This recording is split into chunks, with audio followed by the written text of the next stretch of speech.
The most important part of any throw or any putt is what happens at the tip of the whip.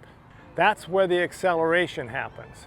So everything before that is power that you put on that acceleration. And where does the acceleration come from, you might ask? It is wrist pivot, disc pivot, pop. So everything from here up is powering that wrist pivot, however small that might be, and then the disc pivot as it's coming out, and the pop. And the pop is an additional accelerative force when it works against your wrist or your fingers and pops out in that direction. You really only need to pay attention to the pop. You have to generate the pop, and that is with powering the pivots, right? Powering the pivots, and you squeeze on that pivot point as the disc is popping out, not before. If you squeeze before, you're likely to strangle the pivot, inhibit the disc from turning out like this.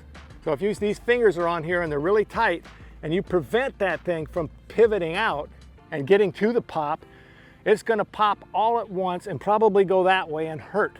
That's a grip lock.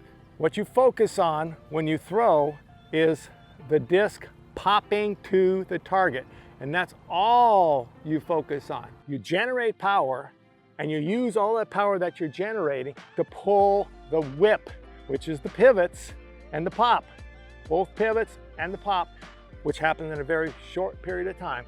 Every shot should be identical to that, whether it's a sidearm, whether it's a putt, upside down shots, rollers, doesn't really matter.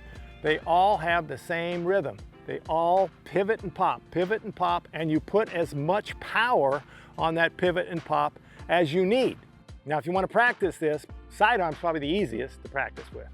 You can throw sidearms just standing still, and basically it's like spinning them. You're spinning off of this axis, this pivot, right?